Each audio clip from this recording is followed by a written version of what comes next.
All right, welcome. We are live. This is Man Rising. I'm your host, Leonard O'Neill. Good morning, good afternoon, good evening, or good morrow, depending on where in the world you are tuning into the show. Okay, it's Monday. I'm not normally live on Monday, but those of you who watched my show last week, or the one on Wednesday, or the one on the week before that, you know that we were already planning this. I was going to come to you live once again with Stephen Evan Strong from Australia. You can see on your screen there, those of you who are listening on the MP3 file, you can't see any of the images. So we have our Alien Ancestry Overseas Ways, Chapter 20, coming up, online conference, coming up on May the 28th, if you're in the United States, Los Angeles, 4 p.m. Los Angeles time, 7 p.m. New York time. The 29th of May, 7 a.m. Perth time, 9 a.m. Melbourne time. Okay, so you can extrapolate out from that whether, where you are in the world as to when that's going to be live. You can also follow the link, which I will put in the chat, to get to yourselves to the link to go and watch this conference live. If you've watched any of my shows in the past, you know that I've spoken on this conference before. I think it was either 13 or 14 or 15, something like that. And we promoted most of them on this show, right? So share this out, share this out, share this out. You can see the overlay on the screen. You can see right now we have Stephen and Evan Strong, and we have TJ, and is it pronounced Cansado? Did I say that right? I apologize. I usually check all the time. Casado. Okay, I apologize for that. Normally I check ahead of time, but I was in a conference literally to 20 minutes before we went live. So we were running a little bit late. I apologize for that. Like I said, guys, share this out, share this out. Welcome to those of you who are in the crowd from around the world. Make sure you say hi to us in one of the chats so we know that you're here. Okay, so let me take down this banner here that we have up, and you can see our guests that are here. Look at that. Stephen and Evan Strong are there from Australia. And TJ, you're in Mexico. Is that correct?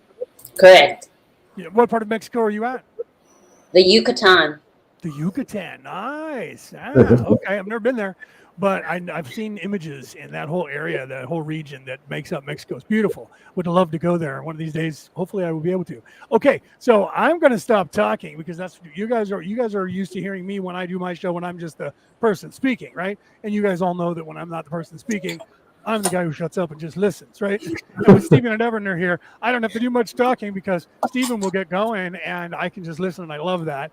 And TJ, I'm sure we're going to work in. I'm sure we're going to get going with everybody here and make sure that everybody besides me gets to have some more words into the conversation. So without any more further junk from me, we're already late by a few minutes going live. Stephen and Evan, please take it away, and then TJ will get you in here, and I'm sure that Steve will work you in, and if not, Evan will, and if he doesn't, I'll make sure to work you in. Wow, that's a good start because it's a good chance I'll just talk for the next hour. So someone It's true. It's so true. Okay, so look, very simply, I'm going to start with, we're going to talk mainly about the conference we're doing. And much to my disappointment, as of yesterday, what I was going to talk about, Evan's decided I can't talk about anymore. Yep, I've made an executive decision. And he came around late last night and said, oh, you're not talking about, I was going to talk about the truth of magic. I thought I'd just go off into a tangent because I wanted to talk about that. And Evan insisted I have to talk about things from overseas and gave me a few bits of paper. So bear with me if I get this wrong, because it's not what I thought I was doing. I've even got one of them in front of me now. I'm surprised sometimes he actually listens to me. Well, it doesn't happen too often. Don't worry about that. But so, what we're going to do, we are looking at overseas, and what Evan has decided, made an executive decision, is we're going to look at artefacts found in Australia that shouldn't be here and came from overseas, and therefore it fits better into the conference. I thought so. I thought just doing a rave about magic stuff would fit in pretty well. I could find a way, but anyway. Yeah. And he handed to me a piece of paper, and it's about an ancient skull from New South Wales that could rewrite history. That's the heading, and it's from the Australian Geographic. So it's a legitimate sort of source because we always get attacked for where we get things from. What's fascinating about this story that I'm now going to talk about in a lot more detail than I thought I was. So I did read it this morning, Leonard, so I had no idea what I was going to talk about. It's a skull that was found, and it was found in Australia by the New South Wales Police. So come on, boys and girls, it can't be a sort of a plant that someone made up. And the skull is dated at around 1600 or 1500. Now, Mr. Cook came with his mob in 1770. Then Philip turned further up with 1788 with about 10 ships and an army. And that was supposed to be the first time that anyone other than original people could be found in this place. So this skull is not original. They made that clear, haven't they, Evan? Mm-hmm. It's European. And it was found in the 1600s or 1500s. And, of course, that means we've got a problem. But don't worry, ladies and gentlemen. Mainstream have responded very quickly, as they always do. When these isolated pieces of information come up, they always make sure they never refer to all the other things they found before dismissed, but they talk about that one thing.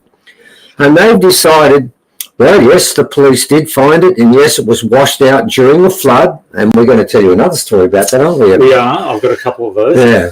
And it was washed out during the flood, so yes, it is a skull, and yes, it's not original, and does come from overseas, but don't worry, ladies and gentlemen, there's nothing to see here because of two things the archaeologists said. Number one, more than likely they feel it was actually dropped, wasn't it, Evan? Yep. By somebody that collects skulls. And of course there are many people in Australia that main focus in life is collecting skulls. So from those many 5 or 6 people who do that, what actually happened was they bought the skull from overseas somewhere. By the way, that wasn't recorded in any government information because it's supposed to be when you move bones from one country to another. But that didn't happen, did it? No, that didn't happen. Somehow they managed to go past all of that because bringing a bone in from overseas and the idea of carrying disease and stuff is quite big. But it didn't happen. So anyway, this person had the skull, and then one day they were walking around in the bush with the skull in hand. As you would. Yeah, just carrying it around. Just carrying it around, looking at it, saying, the skull, I've got this skull and I bring it with me. And then accidentally dropped it. Now, what would you normally do when you drop a skull? That's if you're one of the 5 or 6 people who go collect one. You would think you'd pick it up because you paid for it, didn't you? Yes. You don't buy them for free. No, they cost. Yeah. Yes. Always human skulls when you're buying them, they cost a lot. He forgot to pick it up. That it washed into a creek and then the police found it. Now, they're pretty happy with that description letter. They think that's pretty close to the truth. But then they went one step further. The archaeologist involved said, well, I don't know which area it's from, so we don't know how he got this, but he said the people from that area have no stories about Egypt in their mythology. Well, this is interesting because the police don't know where it came from either. And it was washed into a creek and found. But this gentleman, who does know where it came from apparently, but didn't tell us which tribe it was that actually said that, he said, because the Aboriginal people don't have any stories about that, we can assume this was just a normal skull that was floating around in the countryside and turned up here. Now, I'm prepared to marginally accept that. It could be one of those two things. But here's the problem, Leonard. They forgot to talk about the earlier skull found in Sydney, didn't they, Evan? They did. They forgot that one. I think that was 2008 or 9. Yeah, where the police found another skull in Sydney again, in the basin of Sydney, that was washed out during the flood. Do you notice how both of them came out during floods, which means they could have been washed from in situ somewhere, but no, dropped. So these skull collecting people, yes, they obviously go for walks in the forest and in the trees when it's pouring with rain. Yeah, in water catchment areas. Yes, definitely in water catchment areas. And then they drop it and then they forget and then it rolls down. Now, what they said about that one, Leonard, was exactly the same thing when it was found. The police put out a promo and said, if anyone's lost this skull, come to, which I think was Darlinghurst Police Station. We've got it here for now. So just pop along with an ownership certificate of the fact you own that skull and you can come and pick it up off us. And they said the date when they first looked at it was about 1400, didn't they? Yeah, something like that. 1400. Which, by the way, when you look at colonialism, it didn't really start to 1500, so we've got a bit of a problem there, but it could have been the first ship. Yeah, it could have been. Could have just sailed from Spain, because I think it was Spanish, don't they? They do. And then went all the way to Australia, but didn't record it. But they re-examined the skull. Oh, and jaw turned up later on. Jaw turned up in a different place, right, later on. So when they dropped the skull, they dropped it in 2 bits, didn't they? They did, yeah. So the jaw probably fell off first, and he kept walking or whatever, then dropped the skull. And then when he got home, a couple of days later, he realised, oh, shit, I've lost it. I better go back and I've lost the way. Yep. That sounds reasonable, all things being equal in Australia. That would normally be considered, if it was put out by the experts, the final word. But now we have a problem. They re-examined that first skull in 2007 and found they got the date wrong, didn't they, Evan? Yeah, about a couple 100 years wrong, actually. Yeah, now it's 1,000, isn't it? Yeah, the year 1001, I think. Yeah, 1001. How's that, Leonard? Not only that, it's a small child. It's a 6-year-old child, Melvin, and it's a girl. By the way, in ancient days, any sailor that had women on their boat, that was considered bad luck, right? So now we've gone back to 1001. No colonialism took place then. Nobody was sailing from Spain, Portugal, or anywhere around the world. But here is a 6-year-old child skull found. It's 1,000 years old, and it's been in 2 different parts. The jaw was separate from the rest of the skull. But normally, when you carry the skull together as a collector, you do carry them as one, don't you? Generally, yeah. You don't juggle them as you're going. So now we've got a problem, because whatever they say, we've now found in Australia a skull that is at least 1,200 years old, and colonialism isn't that old. So the question we've now got is, it's got to be the skull collector again, hasn't it? Yeah, really clumsy skull collectors. And by the way, can I make a point, Leonard, that both these skulls are found within about 70 k's from the Carry-On Glyphs, where there's Egyptian hieroglyphs everywhere. And all the Darkiyong say that the Egyptians came here a long, long time ago. So the archaeologists who claim there's no story about this are lying. There are plenty of stories. I've spoken with an elder who told me that the Egyptians were here until 400 years ago, and his name is Wallengarry, and he's an elder, and he told me that they actually broke the law and they were speared at a beach near Sydney, and the Egyptians were told never to come back. But that didn't happen, did it? No, because that white archaeologist said he knows there's no stories from the place from whence these skulls came, yet he doesn't know where they came from. What's fascinating is that is now... Is there a story about a prince from Egypt that was buried there in Australia? Yeah. And I've got his bone. Yeah, I've got his bone right now, and I've taken it to the local base hospital, and it's been examined under CAT scan, and they've told me it's a human bone and it's ancient. Yes, we've got that bone, but that, again, you know these people dropping everything, mate. They drop everything when they wander around the bush in Australia. This is a femur, just a piece of a femur, and they dropped that one too. Yeah. But hang on, it was found next to a piece of metal that, alongside it, they were found by Arnie Mini Mace, both of them, weren't they? And that piece of metal has 24% not recognised on the periodic table too. That's right. That must be the same person who dropped both the skulls and the femur and a piece of metal that was not made on this planet. There are some very sloppy people in our country, Leonard. I'd like to apologise for that. They really don't look after artefacts that well. And now, what's fascinating with all of this is that the archaeologists have said no, and of course, for our 2 pieces of work, they've got 2 ways of doing this, Leonard. One way is to make up a ridiculous story and then people blindly accept it, or the second way, and we know this is true because we read about this, didn't we, Evan? There's a paper that was written, and it's in a book, and there's a chapter written by the top archaeologist in this country. And I won't say his full 2 names. His first name is Dennis, and his second name starts with a G, but I won't say who it is. I don't want to do that. I don't want to infer that I'm having a go at this gentleman. And I read the chapter, and it was called Slater and Strong's, about pseudo-archaeologists. And what he said was this, and this is what's in his paper.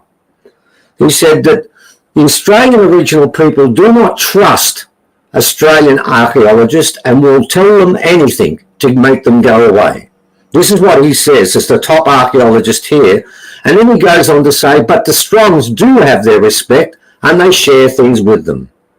And their decision was how, and this is what he said, how can we defend, and that is a word he used, not me, ourselves from this? And the answer is simple. We will ignore everything they say and we will not discuss it. So, there are two approaches to what is found in this country that don't fit in. If we find it, nobody talks about it. And if you do talk about it on any of their websites or Facebook sites, what happens to them, Evan, if they mention our name? They get kicked out. They get blocked and thrown out. So that part's done. So they've fixed that up. And for the ones we don't find, whatever is found must be due to a skull collector. Hang on, Evan. It's not just skull collectors, because there's another article Evan gave me. That's one. Yeah, that's the one about the coin, isn't it? Yeah. Right. Now we found a coin in Australia. And on the coin, we've got an icon and we've got an engraving of a person called Ptolemy. Ptolemy the Fourth. Ptolemy the Fourth. Now, the problem with that Ptolemy the Fourth wasn't around 700 years ago or 1,000 years ago. It was around a couple of thousand years ago. And I go back to what I said about colonialism. Between 2021 and... between 221 and 204 BC. That's when it was minted. Oh, so it's 2,400 odd years ago. There was no colonialism taking place. Now, this particular coin was found in Cairns. Now, what's really fascinating was it was dug out by a farmer in about 1904, and he said, well, that's weird, and put it in his drawer for 70 years, and when he died he gave it to someone and they then released it. And this is what we said. First of all, I want to make the point. It's agreed it was dug out when he was making a fence along an original walking track. Right? It wasn't found on a road. It wasn't found on a whitefellas walking track. It was found on an original walking track. And he dug down about, I think it was 18 inches, wasn't it, when he found it? Something like that, yeah. Now, flat, on the ground, 18 inches. The general rule is that's about half a metre. The general rule is a metre on flat ground is about 50,000 years. So we're looking at around 20,000 years. No, we're not. No, we're not. It's been sorted out, that one. What actually happened was, at that stage up there in the 1900s, the only people walking through there, and they admit that, would be gold miners, because no one else was farming the place at that time. They just weren't there. What they said was one of these gold miners was carrying in his knapsack an Egyptian ancient coin. And as you know, Leonard, that's basically what gold miners carry. I mean, they're all incredibly rich. They collect coins and they have their mansions, but they nip out and do a bit of gold mining every now and then just for fun, don't they? Yeah, it's just a hobby. Well, it's exercise. Yeah. Well, you know, get your aerobic capacity up and stuff like that. Well, they dropped it.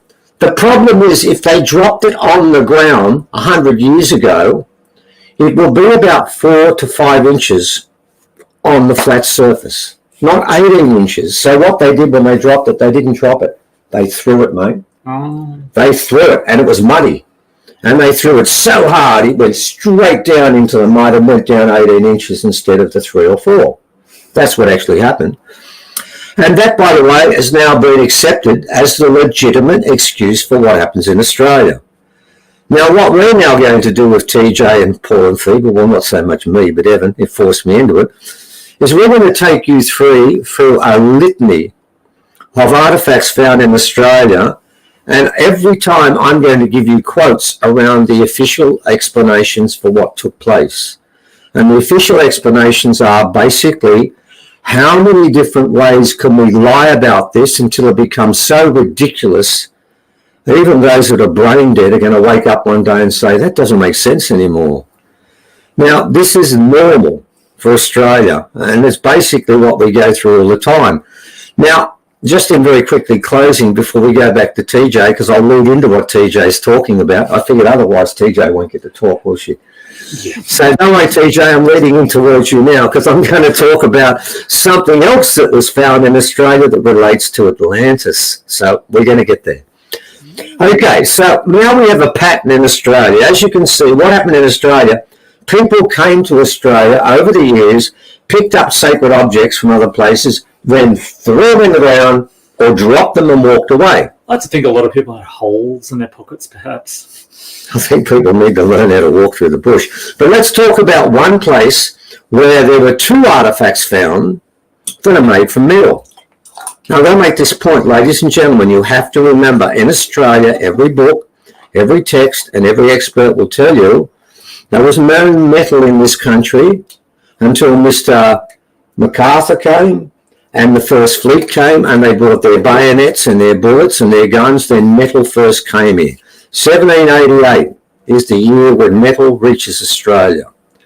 If that is the case, why is it that we did have 2, I've destroyed one of them.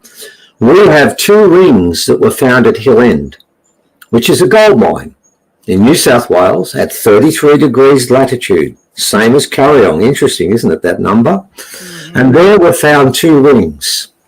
The first ring was found 1.5 meters beneath the surface. Remember I said about a meter for 50,000 years? Then the next one was found 4 meters beneath the surface, both by metal detectors, which means if it was placed there naturally, we're around about 200,000 years ago, that ring dropped. I believe those 2 rings were buried in Australia. Now, why do I think they were buried in Australia? 3 reasons. Number 1, both of those rings have 2 insignias on it, 2 symbols, and they're identical. What are the chances if they're different, they're identical? Now, the 2 symbols they both have is they both have 4 symbols, the Atlas, the Berber symbol for Atlas, the son of Poseidon. And of course, that brings us to Atlantis, doesn't it? Mm-hmm. Both of them have that. Now, both have 5 circles, and all of the circles are of different diameters. Now, anyone, and I'm sure TJ knows this, the inner sanctum of Atlantis was made of 5 rings of earth and water. And then you went into the inner temple, the temple of, I think it was Poseidon and Cleito. So those 5 rings, and they were reached by straight roads going across vertically and horizontally. Well, in each of these captions, there's a circle and a straight line vertical, a straight line horizontal above and below to keep it into that caption. And they both have 5 of those, and they both have 4 of the other ones. So they are similar, and they are obviously, now if it's not from Atlantis, which I believe it is, and TJ is going to talk more about that in a second, Carmen Bulter, then it doesn't matter. The question still remains, how is it those 2 metal rings, both made from the mythical metal of orichalcum, that according to Wikipedia before they changed it, was only found in the mythical continent of Atlantis?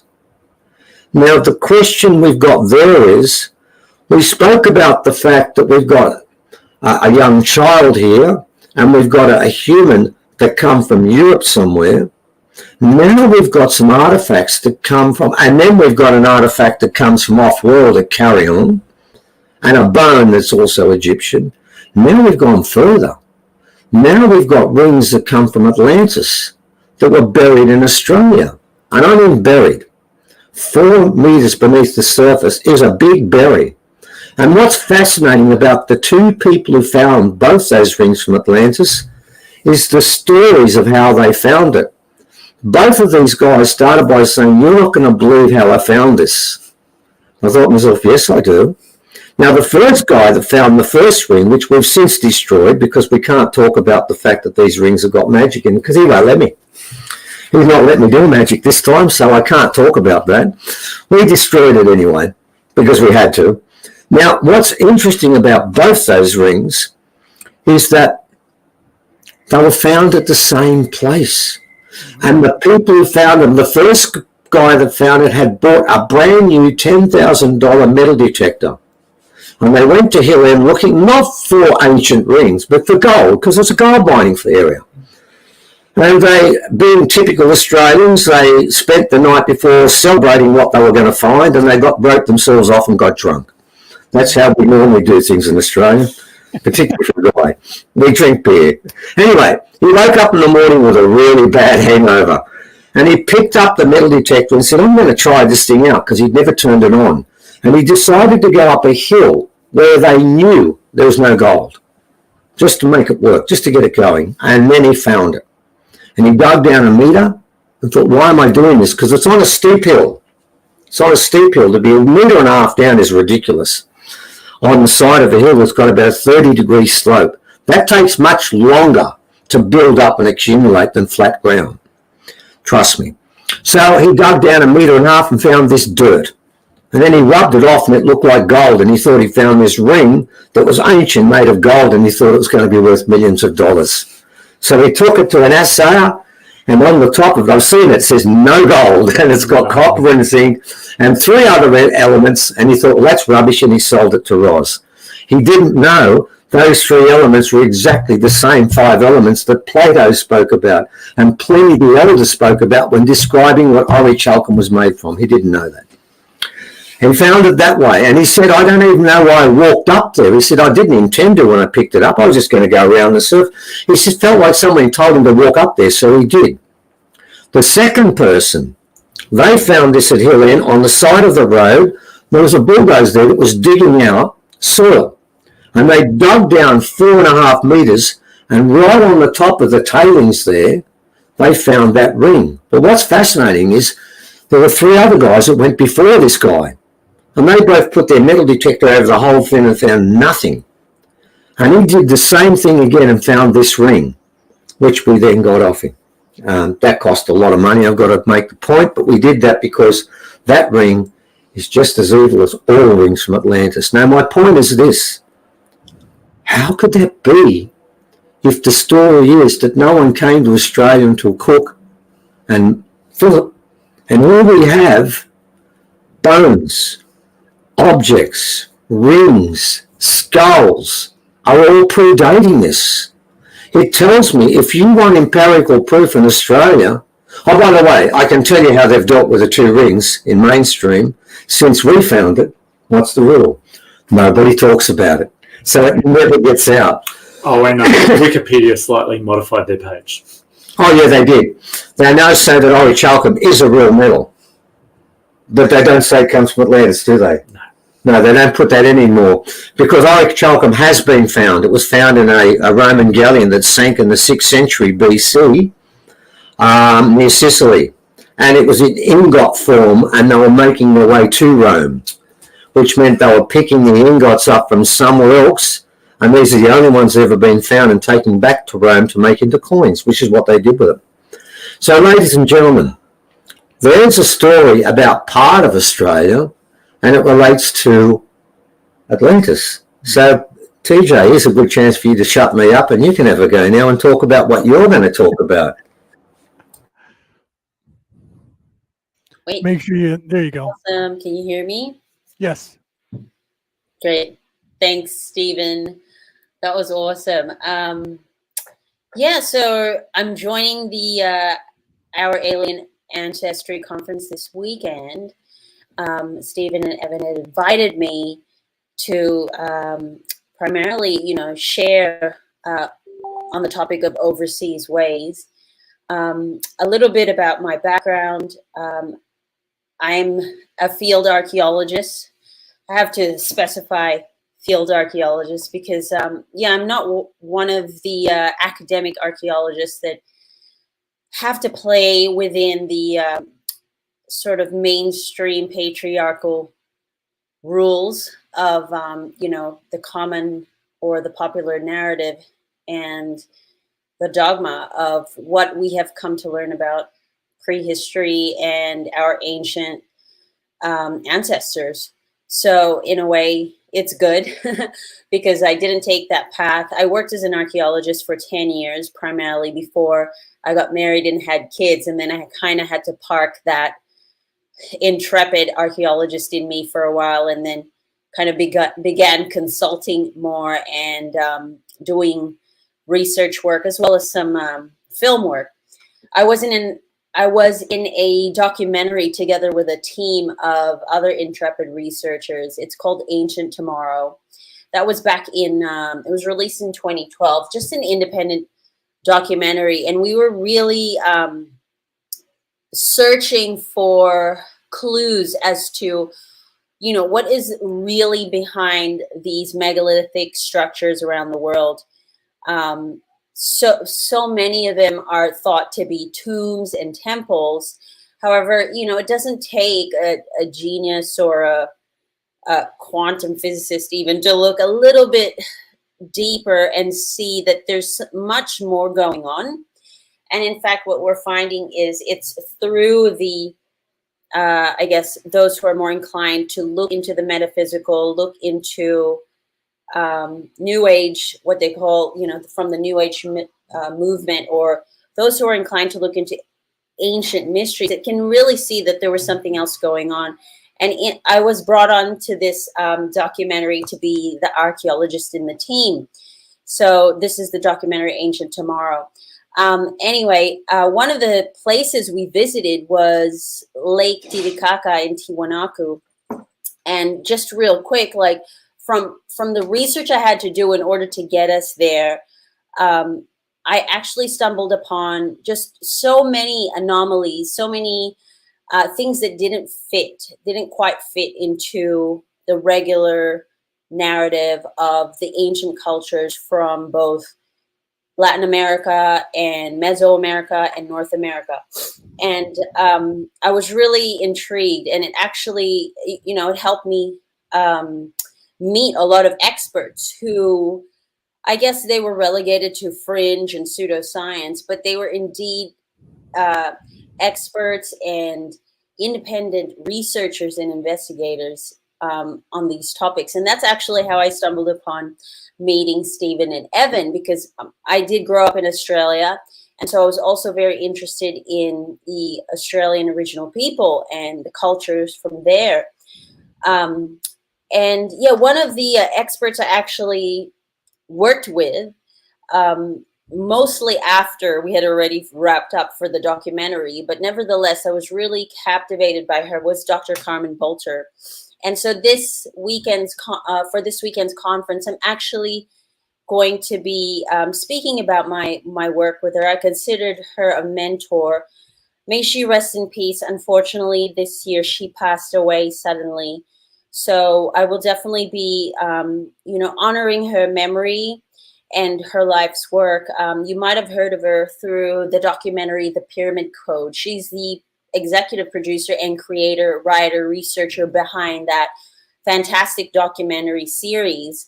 I believe it's available on Netflix, depending what continent you're in.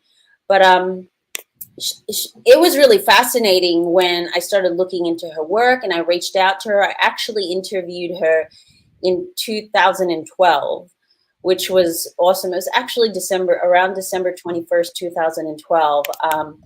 And she was speaking in Palm Springs at the CPAC conference. And I got to interview her, and I will actually be releasing some never before seen footage from that interview at this week's conference. So make sure to grab a seat.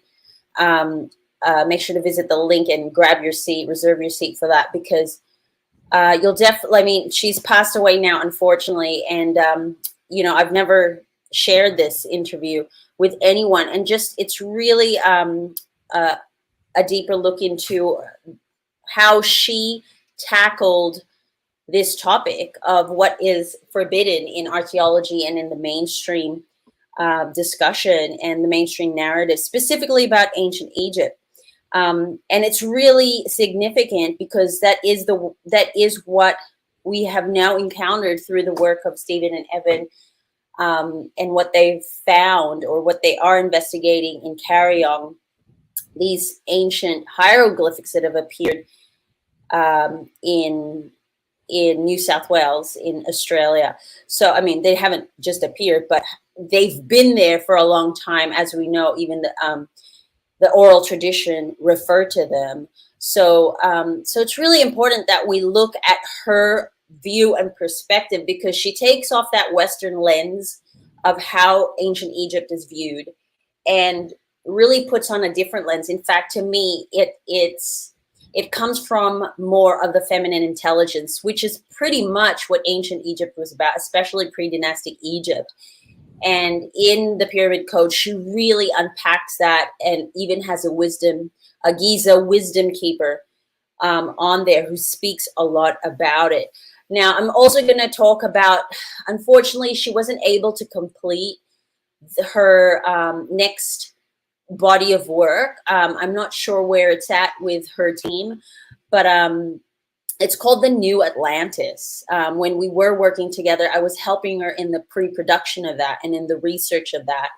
Now, The New Atlantis, her vision for that was really to go on this worldwide quest and piece together the vast jigsaw puzzle of humanity's hidden past by really looking at the mysterious artifacts and secret collections that we know about that make reference to a really advanced ancient civilization such as Atlantis.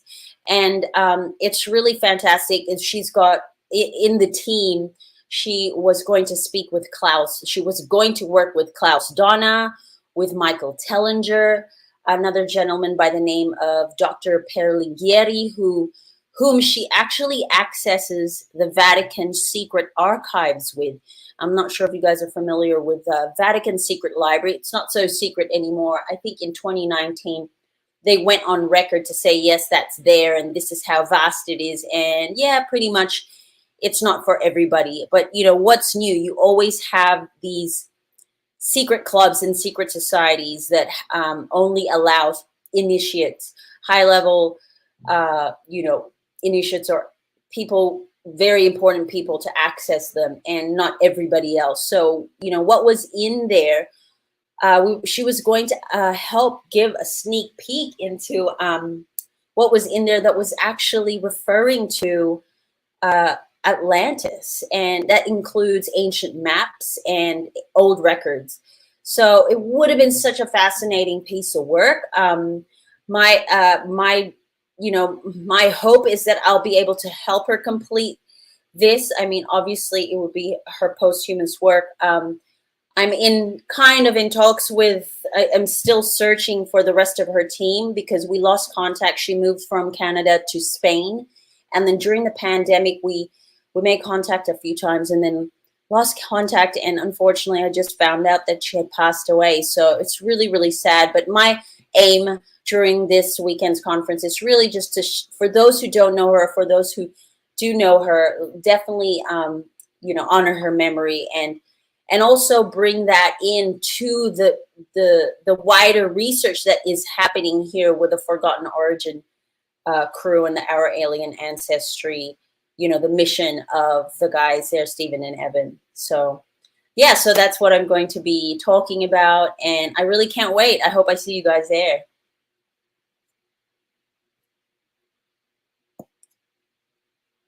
Oh, I don't hear anything. Sorry, I was still muted. Oh, okay.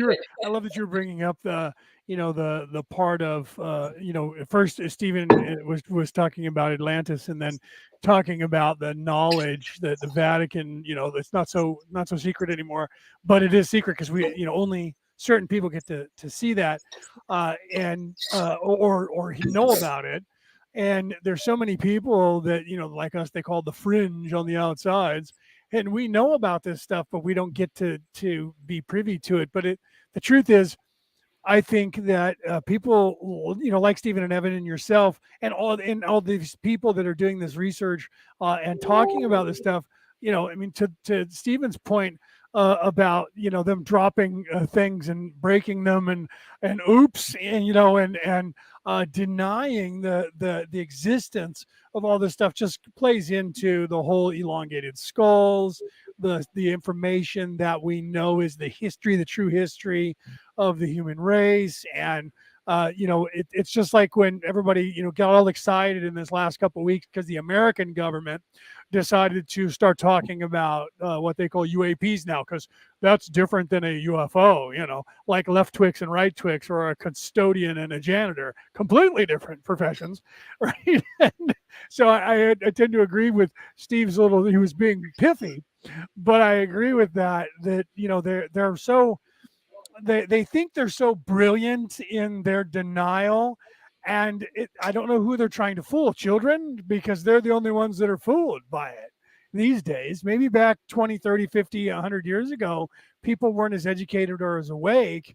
And I think these conferences which I want to put up on the screen again. That let's plug the conference again, for you guys. We have several different things that you guys are working on. That Evan gave me a bunch of stuff to put up. Let's put this. This is the one.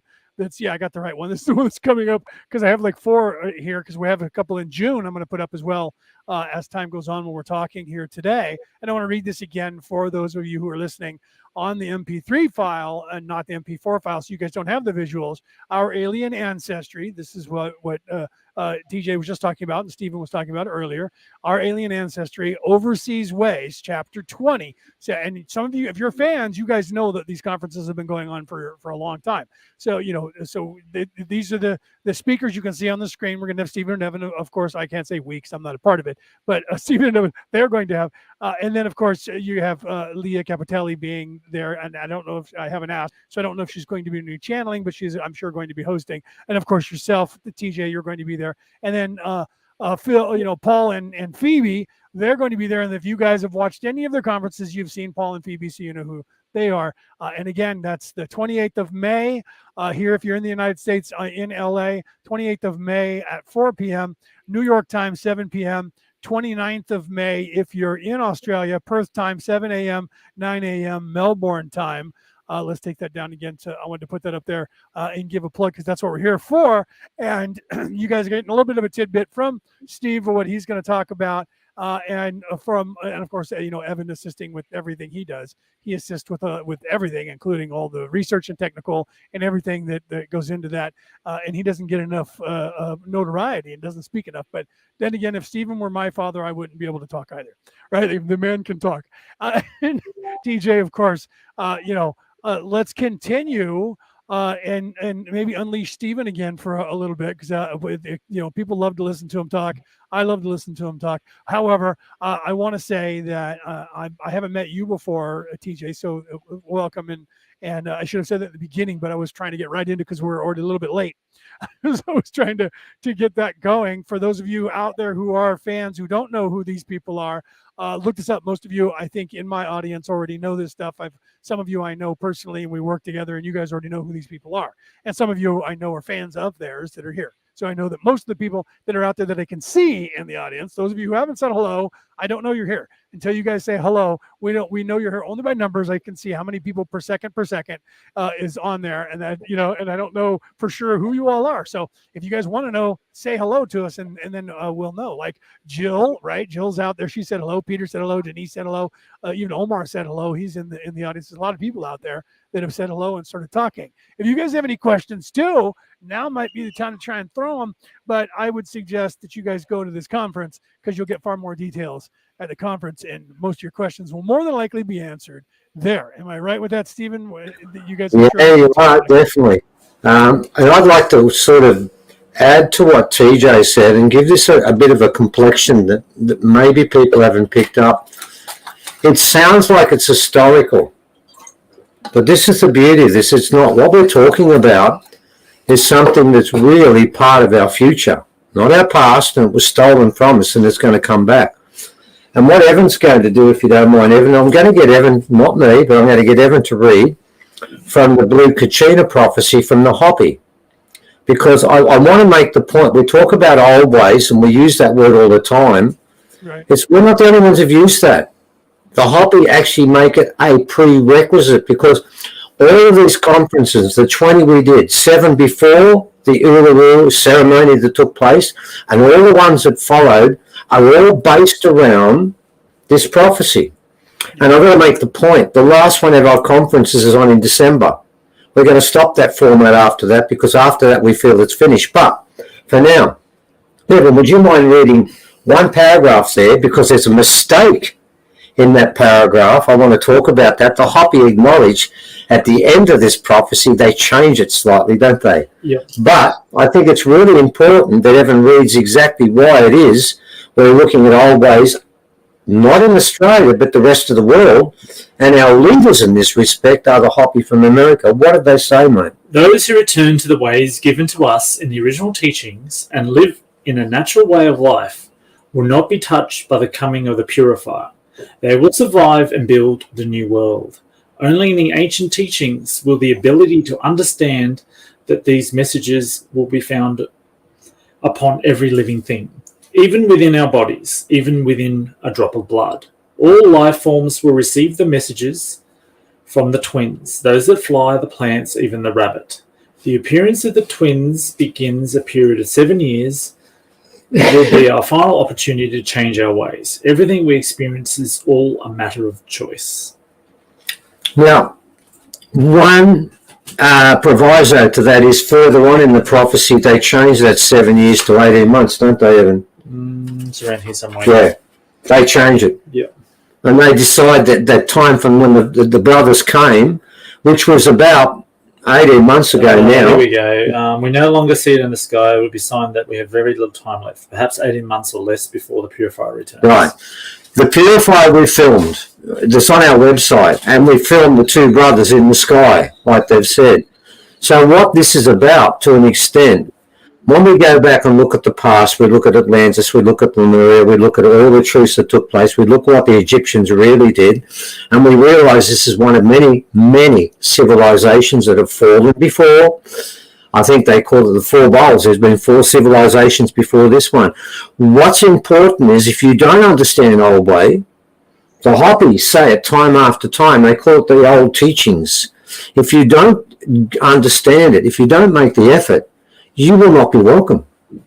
This is why we do this. We do this because what we're trying to do for people is introduce to them the realities of the past so they're preparing for the future. Now, the realities of the past were based around what two brothers are we talking here? The blue Kachinas. They're called the blue Kachinas. It's a blue Kachina prophecy. Okay, Tony, and we've used the Hopi also speak in another prophecy about the fast-flowing river that you have to jump into, and you do not know where it goes, and you celebrate with the people who jump in, and many will hang to the shore and they will not join us. The Mayans talk about the 2 roads. This is what this is all about. What we are based on and what we're based around is one thing. The old teachings. The Hopi name for the star Sirius is Blue Star Kachina. Yeah. They're coming. They're coming, and they said they would show themselves, and there's 2 brothers, one in the northern hemisphere and one in the southern hemisphere. And we filmed both of those brothers showing themselves about 18 months ago when the first ceremony took place. They're here. There's been anomalies in the sky ever since, to be honest. Which I've been trying to collect as much as I can. But they keep coming in. There's no way I'm going to get them all. There's no explanation that works. We discussed one the scientists put up when they said it was caused by crystallization during the cold and refraction and reflection from city lights, wasn't it? Yeah, we have one here in Perth in the middle of the day in the middle of the summer. In the middle of the summer, and we have one in Newcastle in the middle of the day, middle of the summer. And we have other ones during the day when that can't happen. They make up all sorts of ridiculous explanations and think, okay, we've answered that. There's nothing to see here, let's move along. Yeah, now, here in America, they say it's swamp gas that has arisen and it's being illuminated by, something. Light or they say it's all the same, Leonard, every time, and it comes out the same way. They are ridiculous excuses that dismiss magic. And what's really interesting is we're now in the process of doing a pragmatic and practical experiment that I'm doing empirically, and I'm going to publish the results and try and get it into Nature, into respected scientific magazines, because I can write science. And you know what it's about? It's about proving the magic of the rocks. Now, in the old days, the Hopi will tell you, and every indigenous group will tell you, some rocks were sacred and magic. We're actually measuring it. And what we're doing is, because we've tried twice to set the rocks up on country in Australia, and twice, and I won't go into details why, the Australian government stepped in and stole the land, or, in the second case, put the person, the millionaire who gave us the money, in jail, and he's still in jail, and he hasn't been charged, and he's been in there for 7 months, and they brought 50 police to arrest him. Weird stories took place, and in the end, we decided to put the rocks on our property and get people to come and sit inside them. Now, we've done that once, and what I did at the end of it, I'm going to hold this up, this is scribbled on, I had this paper where they wrote from 1 to 10, and there were about 20 categories to put into it. It was broken down, so I'm not allowed to know what people experience when they sit between the rocks. But I wanted to find out whether I could prove something was happening. And what was fascinating is I've got 33 of these sheets filled out. And it's broken into three categories. Was this experience directed towards? And you've got a choice of mind, body, or soul. And people sometimes gave two answers, and not one for another. The manner of contact, and I've got about 8. Hair stood on end, a vision, a voice, telepathic contact, chills, heat, which I don't know why I put that in, but I did, and feeling energy waves from the circle. Then the type of message, a premonition, a sensation of well-being, wisdom shared, and energy inflow charging the body, charging the soul, or charging the mind. And people wrote down scores. Now, of the 34 people who've answered this, because one person did it recently, 33 made entries where the rock did something to them. That's very important. Now, the person who didn't make an entry, who came to the first conference, she didn't buy a ticket. The person who was going to come got sick, probably with COVID, and they took their place and came the day before. We asked everyone to bring gloves. Of course, these two didn't bring gloves. And then about 2 minutes into the presentation, this one woman insulted my wife. That went down like a ton of bricks with me, I can tell you. And we were sitting next to the rocks at the time. And when she said that, I looked at the rocks and said, I really hope you don't help this woman. Anyway, I got further on, she insulted Leah, didn't she? I'm not going to say how. And then further on, she insulted all of me, my wife, and everyone there, because we live in an area where there's signs everywhere that say you cannot bring a dog or cat onto this area to protect the rainforest. It's a rainforest, and there's native animals here. During the break, these same two people went out and got their dog that was inside the car and let it run around the farm. By this time, mate, I nearly felt like saying to them, I'm not going to say what I nearly said to them, but I was getting pretty done in with these people, and one of those two people gave a score of nothing for everything on the sheet. And I thought to myself, I'm raising this point to let you know, these rocks will not feed and sustain people who don't deserve it. Now, I'm not going to say the person is, what type of rock? Look, there's about 70 in this formation. They're sacred. They come from all over Australia, and they are shared with one thing. All of them have technology that is beyond the province of stick, stone, and bone technology.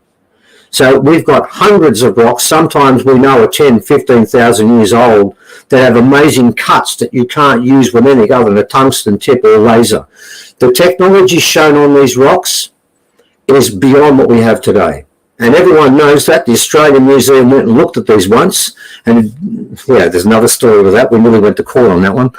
But what I found interesting was this, that everybody there had a score for feeling energy waves from the circle of rocks. And the scores were 3. One person gave it a 3, 3 gave it a 6, 2 gave it a 7, 3 gave it an 8, 3 gave it a 9, and 20 gave it a 10 out of 10.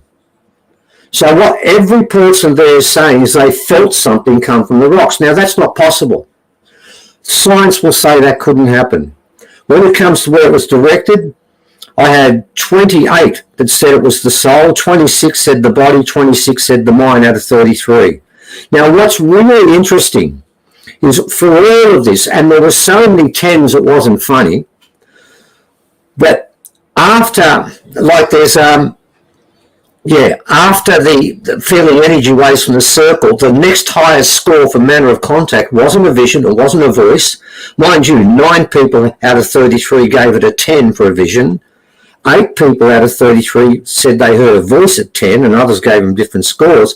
But the one that came second was heat. 11 out of 33 gave it a score of 10. Now, how can a group of inert rocks sitting in a circle about 1.5 meters away from this person in the middle, how can 1/3 of the people score 10 out of 10 for the heat coming off these rocks? What this is proving is these rocks work, but what's fascinating is no 2 sheets were the same. Every sheet was different.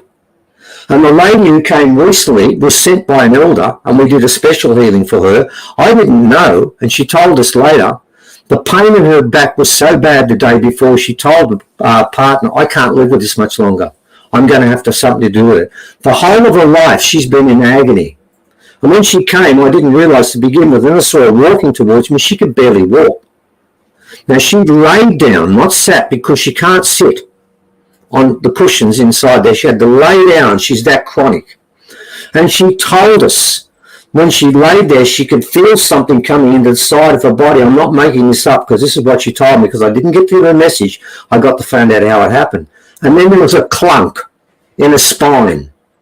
And then she stood up and walked properly for the first time in her life. And the pain was gone. And she just kept talking about that, because I'm not supposed to hear this stuff, but she just wouldn't stop talking about it. She said, I've been to every chiropractor, every osteopath, and not once did my spine ever clunk. And she said after that, it was done by the rocks. She felt the energy just realign her spine. And then when she got up, she could walk, she could straighten her legs. And when she was laying down to begin with, they told her how to position herself. And she laid, she said, I can't lay like that. And they basically said, you will now. And she did. She could lay with her legs straight out. Couldn't do it before. Now, what I'm seeing there is that is our future. There's magic in those rocks. And do you know where the magic came from? They're symbiotic. They come from us. We put the magic. Elders held these rocks. And they put magic inside, and they're still there now. Now, that's part. Of course, you can be sure of one thing. As one person just said, I got healing from them, including amazing love. Well, we also had a conversation. Yeah. She was there. She was one of the people there. So what I've got now is I've got 34 people who will swear on a stack of Bibles, when you lay between those rocks do, and I'm going to say the word because it's the only word that fits, they do magic on those people. Now, that's what's really important in this story of history we're talking about, that TJ is going to talk about. And Paul and Phoebe are going to do a completely different version of what TJ's doing. They're going to do it as people who are just wandering through the countryside on a spiritual journey. And they're going... That's a good segue. I want to get back to TJ. I want to ask her a couple of questions, especially now that you've gotten into the energy portion of the rocks there. And TJ talking about Atlantis. And I don't know how in detail, TJ, you're going to get. I don't want to give too many secrets away, because if we talk about it here 100%, then obviously nobody's going to go to the show, because they don't need to, right? So without giving away too much, are you going to delve into that aspect of the energy and the crystals and talk about that with Atlantis? And two-part question. You alluded a little bit earlier, how far are you going to go into the ideology that the Atlanteans were, aliens, not from Earth? Start with the energy, and how far are you going to get involved in that in your conversation and at the conference, and the alien question, because I'm sure the people want to know about that, right? Yeah, I guess so. I've been wanting to know it myself. Right. Yeah, it's definitely part of these really great questions that if you're going to do any archaeology or ancient ancestry investigation, you've got to be objective. And sorry, but that's going to include the whole universe. What wild hypothesis can you come up with? But what we're doing is we're looking at the body of evidence that not only has much of it is called hidden, but really it's not hidden. It's been marginalized, or it's been the people who have come up with it have been ostracized by these high towers of both academia and, I mean, to be honest, global entities that have power over the world. And so I would definitely want to talk about the energy and the off-planet intervention, which is how I want to look at it. But to start off with the energy, I'll definitely go into that. I can say one thing in my experience specifically when I did the filming for Ancient Tomorrow, which is again how I stumbled upon these many experts and many, independent investigators who already have been doing the work and already been doing the literature review, because there's literature on Atlantis. I mean, we all know, going as far back as Plato. And you have to go, like, that's the work. You have to go back then and sift all the way through it and dig as much as you can to now. And if you can find that, great. It helps give you the leads. But what I found out doing Ancient Tomorrow was that wherever there is crystals in these monuments, structures, even if they're rock outcroppings with some strange, cutout out of them in the middle of nowhere, in the desert, in the Atacama Desert, or wherever in the world, somewhere obscure, there always seems to be a deposit of crystal or silica in these rocks. And I know that our devices today, our laptops, our watch, what do you call them? Those Smart watches. I don't have Yeah. those smart watches, smart technology. Even before there was smart technology, have been using crystals, quartz crystals, for memory storage and for transduction and the piezoelectric effect. And we definitely connected that. We said the fact that these ancient cultures, and a lot of them, we're led to believe, didn't communicate with each other, are always using some kind of silica content rock material. That's not trivial or superficial. That's for a reason. So when you're thinking of energy, just think that.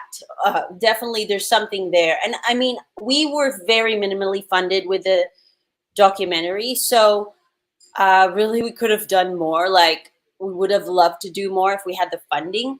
And again, that's part of the way that you are marginalized. It's like you have to apply for all these permits. You have to go through all these different agencies and antiquity ministries, and they don't make it easy. And you can't just apply for a permit. Doesn't matter if you're like me. I was an archaeologist. You need to show references from high level universities and whatnot. So if you're independent, you've got a lick of a chance. You know what I mean? So that's the sad part about it, but there's ways around it. And I think we're finding that. And I think by the movement of truth seekers and, freedom keepers who are persisting to find this information, to ask these questions and remain objective, I think we're getting there. And our cries are not going to be ignored. We're going to be so loud, it's going to be hard to ignore us. And then as far as the off-planet entities, going back to what Stephen was saying, I mean, you just have to look at the all the indigenous people's references to to the Pleiades, to the different star systems, and kind of connect the dots. Specifically with Atlantis, to me, from what I've, just the information that I have gleaned upon, and I'm not by any means, a deep scholar on the topic. I probably consider myself just, an amateur researcher on it, and an enthusiast, obviously helping to work with other actual professional investigators who have done the work. I was like with Carmen Bolter, I was helping in her pre-production because I did film work as well. And so I said, look, I can help you with any pre-production you need for the new Atlantis. That was supposed to be the sequel to the Pyramid Code, right? She basically always talked about the Pleiades as well, and the Pleiadian connection. So more than likely, that's where it's directing us. But I think it's definitely interesting that we keep delving into the clues, and tune into the conference, and you'll probably pick up some leads for yourself. There's actually one particular book I stumbled across that reminds me of what Stephen was referring to earlier, with the stones carrying, magic and healing powers. it actually referred to a site that I visited. It's in Copacabana in Lake Titicaca. It's a little town on the coast of Lake Titicaca where they have I can only refer to it like in the UK, how they have standing stones that have a lintel piece across like Stonehenge. Mhm. It was a site like that, okay, but a single site right at the top of an outcropping overlooking the Lake Titicaca. Not far, only a few kilometers from Tiwanaku, the Great Pyramid complex there that dates back to almost 15,000 years old, even older. But when they actually studied the this site during the solstice, not only did they see that it had astronomical alignments during the solstice, but also that it was pointing to a specific star system. And the ancient, the oral tradition coming down from the ancient tribe in that area believed that it was a telecommunication device.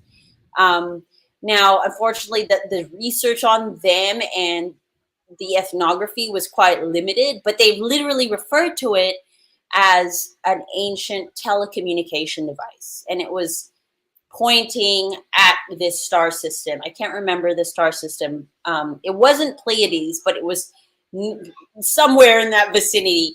And it was just fascinating that, for thousands of years and for generations, that's the story that's passed down until colonial times when they called it the Inca, where they, unfortunately, it's really sad, but it was called the I don't know why it slips me right now, but where they used to hang people. What was that device called? That'd be the gallows. The gallows. It was called Inca's gallows. Inca's gallows. In Spanish, of course, and that completely. I think that was part of the real meaning of it. That was part of a cover up that started. Yes. I think that Stephen had referred to that earlier, and I want to go back to Stephen here because this is perfect because to further what you're talking about.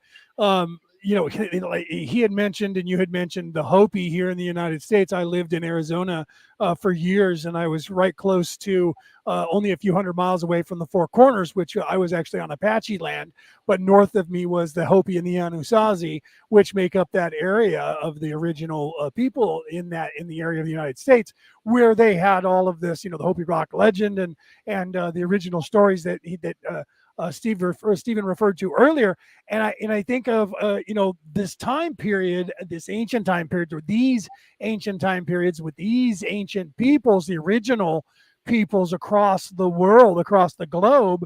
I think it harkens back to, and this is what Stephen is referring to, and I think you are as well, bringing to light the ideology that all of the world was connected in a way that I don't think we have been kept from understanding on purpose by this nefarious act by the people who think they own this planet.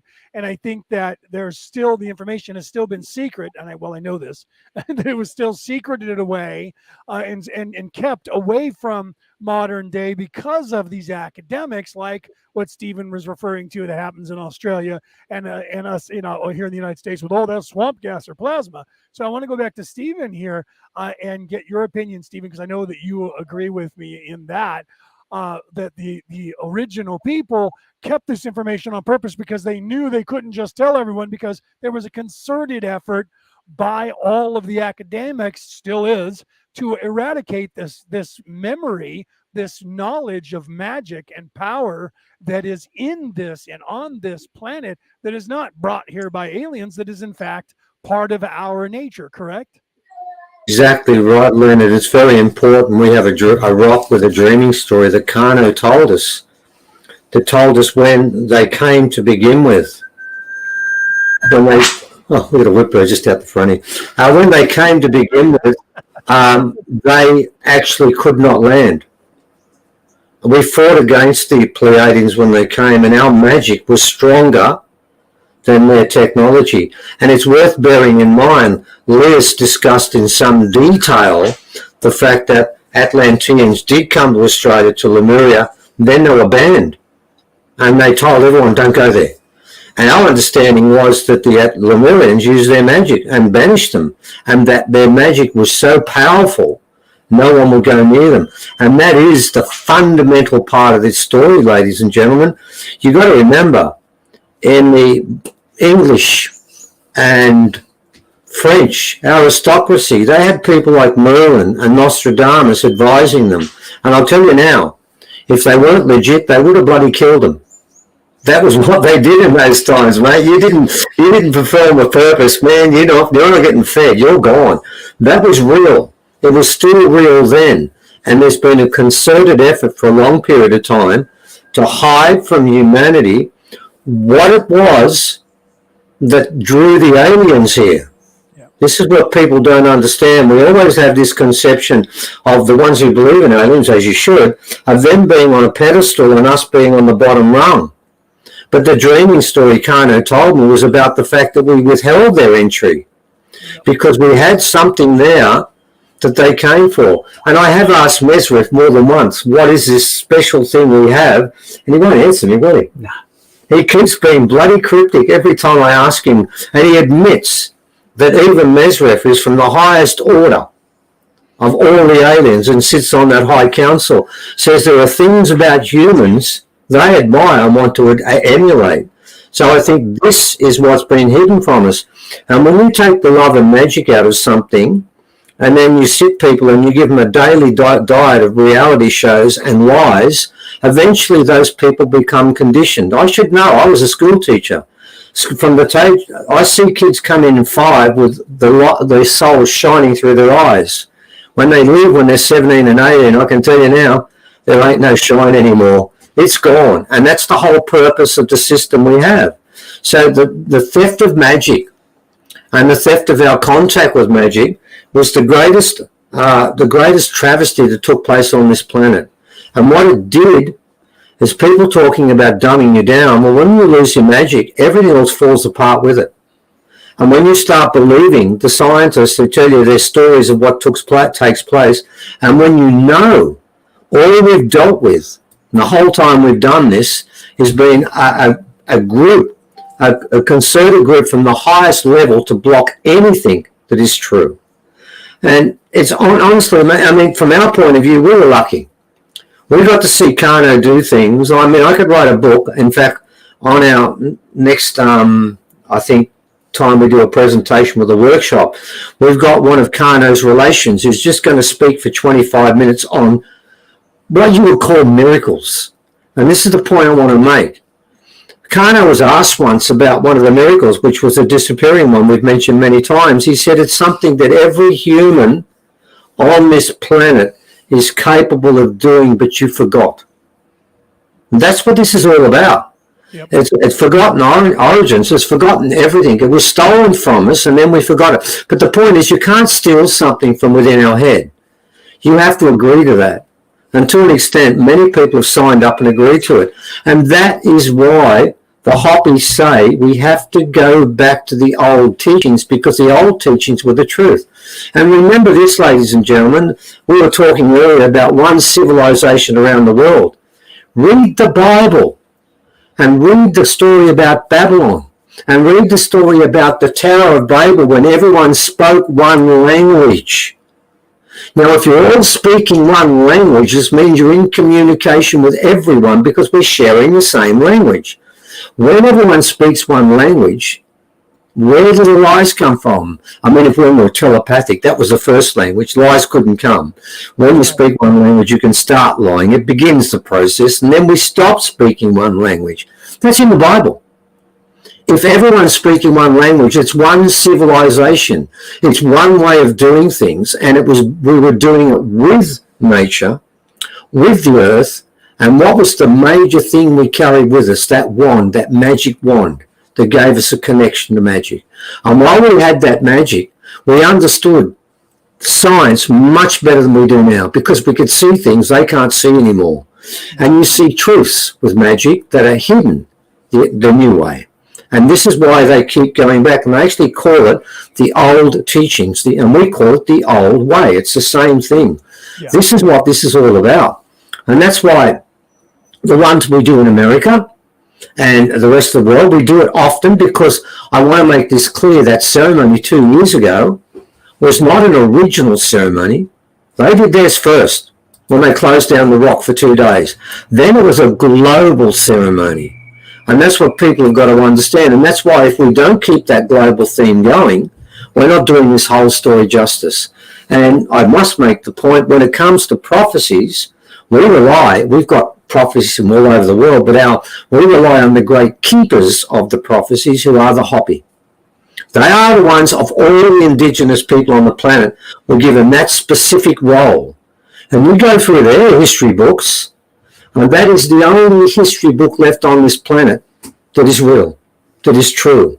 All the other history books are pale reflections at best, and far worse. And the worst thing they did is they took away our old way magic.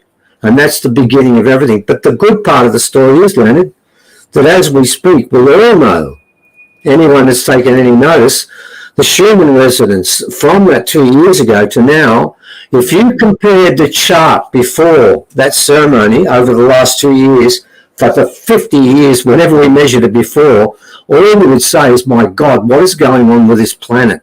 It's ascending. And what it's claiming is two things. It's claiming its magic back, and what it's saying to us is, do you want it? That's what it's saying. Do you want the magic? Do you want to be able to do what Kano did when he talks to a red kangaroo, when he calls up hawks that circle above in a figure eight, when I'm driving a car and I've got a wedge-tailed eagle on both sides of the driver's door flying with me, and Kano's smiling and talking to the eagles? Do you want to be part of that? Well, it's there for every person on this planet. But that's why you've got to understand, the Hopi made it clear. You must understand old way. So why would TJ be talking about Atlantis? Because Atlantis is old way and it's now way. It's what we have now. Why were those 2 rings from Atlantis found now? Those people didn't stumble upon them. The rings found them. They wanted to come out, and they wanted to find some people they haven't found at the moment. They wanted people who wanted to wear this ring for the wrong reason. They're looking for them at the moment. And that's why one of those 3 rings I've destroyed. It was uncontrollable, wasn't it? Yeah, saying the least. On its good days. And another one we've got from Atlantis, actually the other ring from Atlantis, about a month and a half ago, I sat down with it and said, if it continues doing what it's doing, and we gave it a 2-day ultimatum, if it didn't stop, I was going to kill that one too. And the reason I'm saying this is because they are a reflection of what's out there. And I've got to tell you, they are awful. They're bad news. Honestly, the only reason one's behaving and has stopped trying to kill Evan and about 4 or 5 other people is because I threatened to kill the damn thing. So I'm telling you, they don't have a particular nice nature. And that is Atlantis. Atlantis started in the stars and had the intention to be heaven on earth, and was for a while, and ended up in the gutter. And guess where we are today? Same gutter. And that's why it's all coming back. Well, and that's what happens with corruption. That's what happened with them as well. You had that nefarious line of people that saw the power that they were gaining from the planet and utilizing that. And then, of course, they corrupted it and tried, if you listen to or read the Emerald Tablets of Thoth, or Thoth, depending on how you pronounce that, where you're from, in the Emerald Tablets, Thoth blames the Atlanteans for the deluge and the destruction, because they were tampering with the 3, 6, and 9, and they stopped the rotation of the planet. And of course, the crust continued to move, which changed drastically the landscape of the world. And that was nefariousness. And then they had to turn the planet back on and get it to turn again. And by then it was too late, and they wiped out half the people. And some say that was done on purpose by the nefarious people. Part of that, and that would be more the group that made that rings, or those rings that were trying to murder you guys, until not too long ago, and and other people, and that was the negative energy, because unfortunately here we have positive and negative people, and those negative people are the ones who are trying to, like you said, eradicate and take away the memory of our true selves on this Yep. earth. You know, our DNA, I've been told from off-world that our DNA is royalty. And that's why people have been coming here in the past and why our magic was so powerful, because of who we are when we know who we Ah, are. that's it. You got it, mate. It's the big words there, when we know. Yeah. So we were lucky when we met Kano, because he was one of, there'll be a few others like him, but I guarantee on the planet you could count them in two hands of people like him. The sad part of the story was originally every one of us was like him. And I think I might be right in saying this, TJ. I know it's right in Australia, that the traditional belief was that every human born has a degree of magic within them. I've got a strong suspicion that all indigenous people of the planet acknowledge the reality, not the possibility, but the reality of magic. And I think that was the thing that bound our planet. Because when you understand magic, good magic, I'm talking about white magic because we know there's both types. When you understand it properly, there are so many obligations that take place with you to be with that magic that you have to behave in a way the magic will accept you. Now, if you want to involved with the dark magic, that's different. Okay, different things come out. Yeah. But the magic we're talking about that blessed this planet, you yourself, to be part of that magic, have to change yourself to fit in with the magic. The magic will not adapt to you. You have to bend to it. And that's what the elders here learned. I mean, Kano could speak to different animals. He could control animals. He could communicate with them. And that story we have in our mythology about Dr. Dolittle is based on a fact. This is the point. There was a time when the Bible talks about the fact we all spoke one language, then we didn't. What it didn't mention is we also spoke to our animals. And the animals spoke with us. We were in communication with every being on this planet. Oh man, if I was an alien and I was coming around that time, I'd say, I want to be part of this, man. I want to get involved in this. And they did. So this is a big problem today. We're so caught up in do UFOs exist? We never really address the important question. It's not do, but why? Right. Why would they bother coming to a planet? The last 6,000 years on this planet, it has been one continuous war. And there have been just little pauses and respites while it's taken place. Because we've been blind. We lost our magic. And it's been taken to us gradually. And now it's gone completely. And I think that's why there's a redress. And that's why the planet is ramping up.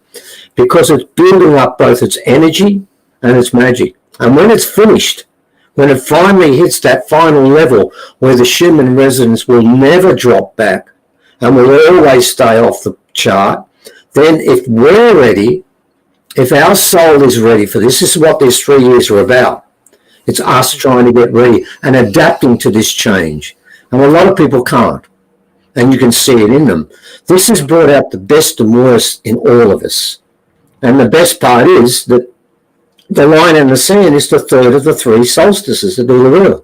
The end of this year. After that, if you are not aware of where you should be, then where you should be will be aware of you. And that will have consequences because you don't deserve to be here.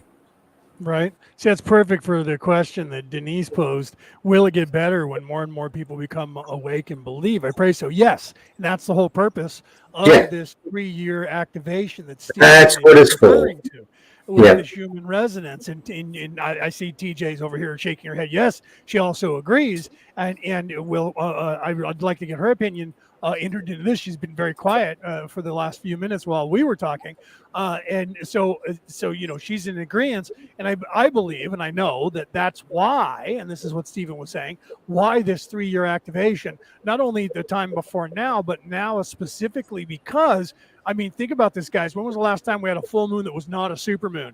Right at the time when we started these activations 2.5 years ago, and we're coming up to this winter solstice if you're in the northern hemisphere of the planet, that's going to be the third cycle, the end of the 3-year cycle.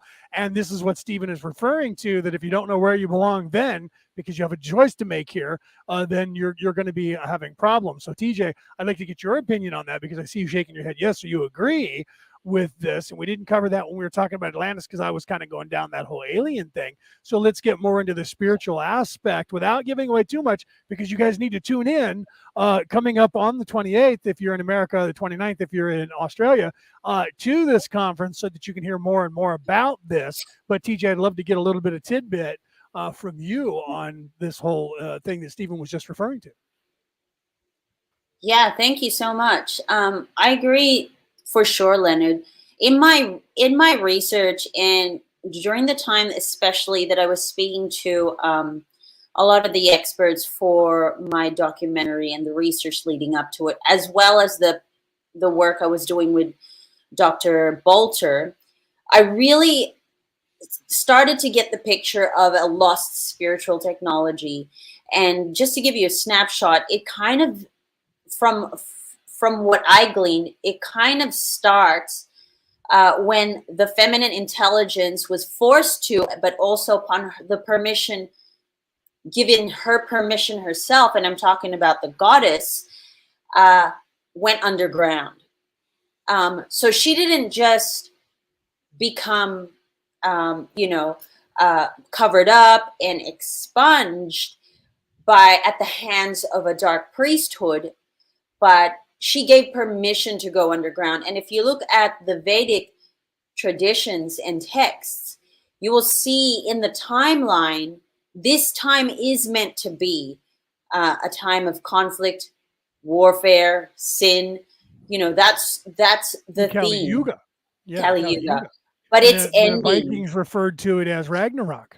The Christians Right. referred to it as the tribulations of the time of trouble or Armageddon. Yes, it's definitely referenced in the Old Testament and in many other ancient texts, and even amongst the tradition of other ancient indigenous groups such as the Dogon, the Hopi, and the Australian Aboriginal people. Yep. It's been referenced that this is a time of, the world is upside down, but we're actually at the transition point, right? Yes. At the dawn of this new age or new awakening. So yes, it's so important that if you have the wherewithal, if you have the calling, the time to work on your own inner work and healing and activation, we are light bodies. We're multi-dimensional beings. Yep. Even quantum physics is verifying that. Yeah. So it's not woo-woo, it's not new age. Unfortunately though, if you are stuck in that academic paradigm, it's you're in the weeds and in the reeds with that narrative. So that's why you have a lot of people seeking, this information now, because they do feel the calling, and it is important to, follow that ascension.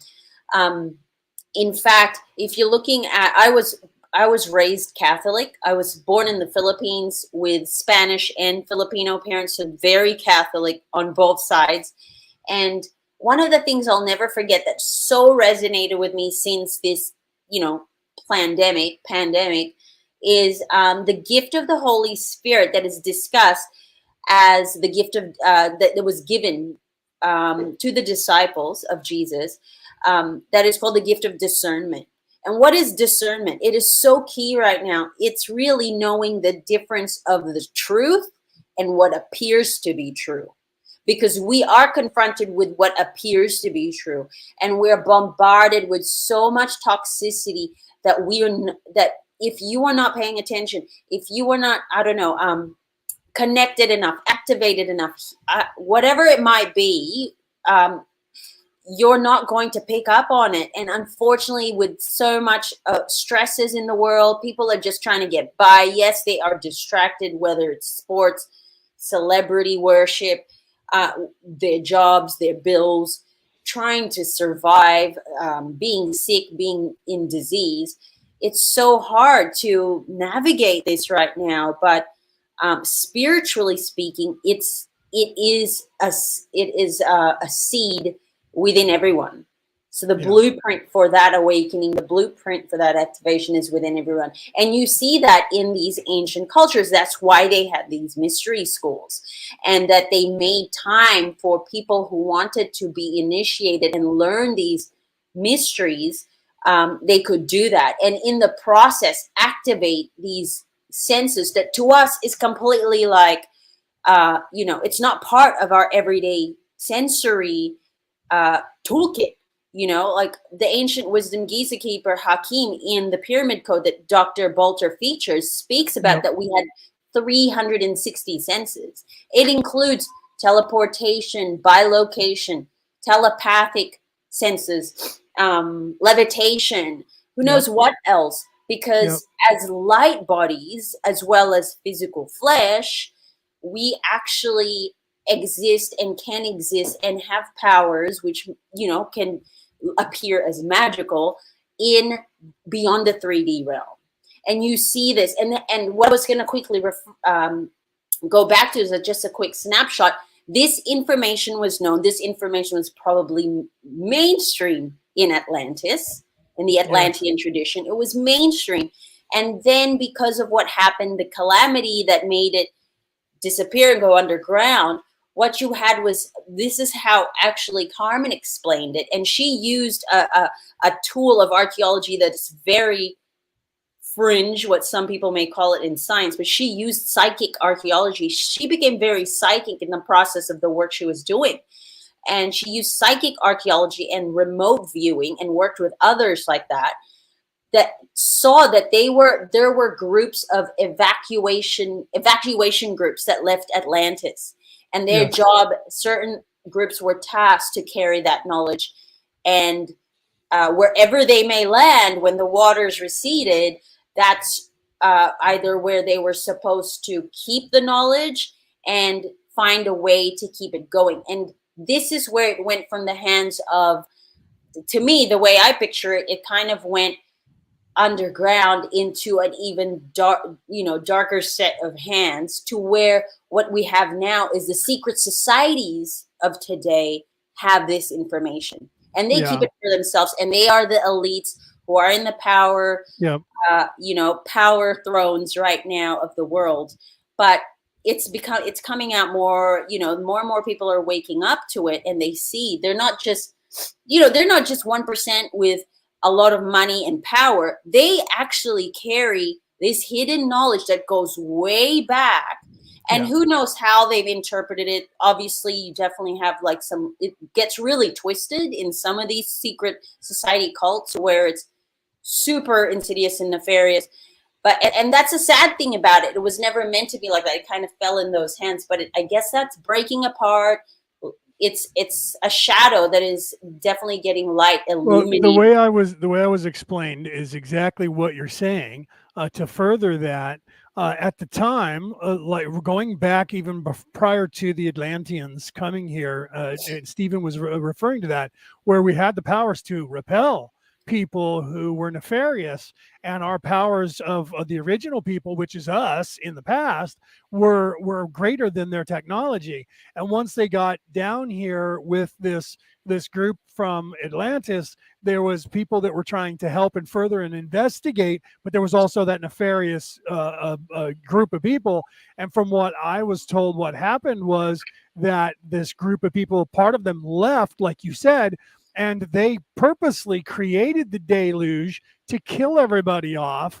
And the ones who stayed, some of them were good people like the Hopi, the original people of Australia, who took that knowledge, like you said, and kept it underground and hid it, because there was a group of people which now call themselves the Luciferians, who were the other part of the Atlanteans who stayed here. And they stayed, and wherever they landed, they took control again. And they were done that on purpose to keep us from learning this knowledge so they could control the entire planet coming forward in time until now, because they were trying to do what they're trying to do now. And it's been on this long line. But what they didn't count on was there were so many people in the Celtic race, the original people in America, the Hopi and the Anasazi, the original people in Australia, the original people in Madagascar and South America or South Africa, which became what we now call the African people. that those people protected that knowledge and pretended that it wasn't here so that they could spread it to the rest of the world spiritually, like we're doing now. And then in this time, like you referred to, and we were referring to, where all of this is supposed to happen now. And Stephen has referred to this many times when we've talked throughout the years, that the Aborigines were alluding to that, and so were the Hopi, without giving us any knowledge. They were kind of saying, well, and then when you started reading all of the scriptures, like Stephen was referring to before, we realized that all of this was supposed to happen now. And then they came out all of a sudden and said, we have to do this activation for the world in this 3-year time period. And all of us jumped on board because we understand the mission and what we're here to do. And this is why we're doing, why you're doing this, why Stephen and Evan are doing this, because, and these conferences, because it is now, to answer back again Denise's question from before, I think it was Denise that asked that question of, is it going to get better? Yes. And to further what TJ said, this is the dawning of the new, it's the dawning of the age of Aquarius. Baktun 12 is over in 2012. Baktun 13 has begun. We're just in that space in between, and we're now starting, but unfortunately we still have that the residual of the time of trouble. The Kali Yuga, the Ragnarok, is in that void when one ended and one begins, and we have gone through that, and we're done. At the end of this 3-year cycle, we are in the starting point, and the nefariousness is it's becoming obvious to the world. They can't hide anymore, even though they keep trying, and they don't understand why it is that people are waking up and being able to see them. Well, because the Schumann resonance, which Stephen was talking about before, is through the roof, and we're keeping it there on purpose. And you guys are doing this, and I, with my show, and all of us are doing this with our words, with our showing, like you're doing. Look, guys, here, let me show you about Atlantis, what we know and what they don't want you to know. And Stephen and Evan, let's talk about the rocks and the magic that's going on this planet that is old, what we call the old ways. Stephen said that earlier. And we call that the old ways, and some people call it slightly different. But it's just like Ragnarok, the Christian rapture, the Kali Yuga. They all mean the same thing. They have different words around the world in different cultures, but they mean the same thing. And what is happening here is a beautiful thing, and everyone needs to realize that they've already lost. They lost when they left Atlantis, when they destroyed Atlantis. They just didn't want the rest of the world to know that. And that's what we're up against, is them trying to pretend that they're still in charge, when the truth is they've lost the battle, they've lost the war. We're just mopping up now. That's my opinion. Stephen, what do you think? Because you summed up pretty well everything we said. I agree. I think that this is very much like the way that Hitler finished the war was when he left the country, he decimated it. Right. He trashed it. And that's what they're doing now. They know what's going on. They know the world is changing. And the ones at the top level have been dreading this day, and their defense was to make everyone fearful. And they tried really hard. Let's give them credit. They really did. And the number needed for that first ceremony was exceeded by a factor of 10. We knew exactly how many people were supposed to be there. We got way above that, and that was the end of it. That UFO ship that flew above there on that day at Uluru was just watching and enjoying the scenery, because they knew what that meant. And what we have is 3 years. And remember, it started with the alignment of Jupiter and Saturn and the summer solstice. 3 planetary figures were involved. The third one, the end of this year, we have the summer solstice, an eclipse of the moon, the sun and the moon, and Uranus, which is the planet of change, that are in alignment with the sun.